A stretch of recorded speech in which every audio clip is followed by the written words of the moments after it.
Abiy Ahmed Oromoodha, qulqulluu Oromoo. Abbaan feete waan feete jechuu ni dandeessa.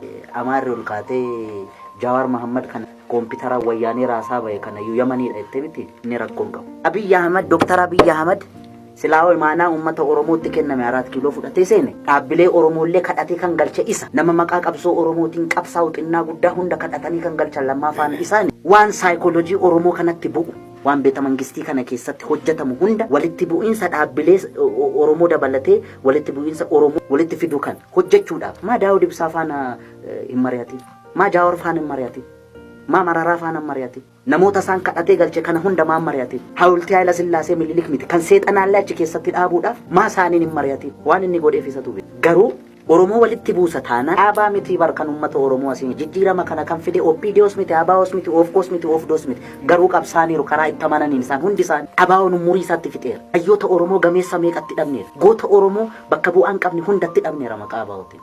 Amma kunoo dheengaddaatti dhabaa jira. Har'allee kichuun Oromoo maqaa adda bilisummaa Oromootiin dhumaa jirti laga keessatti. Oromoon dhumaa jira. Isaa miti. Jijjiirama kana akka Abashaan mangaanuun jette kanatti manguma kanatu yaa'ee wayyaanee dhukkee irraa kaasee qeetti galche. OPDO keessaa immoo adda durummaadhaan yeroo Lammaa Magarsaan fuuldura bahee falmu sana bar OPDO keessaa Lammaa Magarsaa qalchiisuudhaaf kan ishiin olii gadi shirrisaa turte hedduudha bar.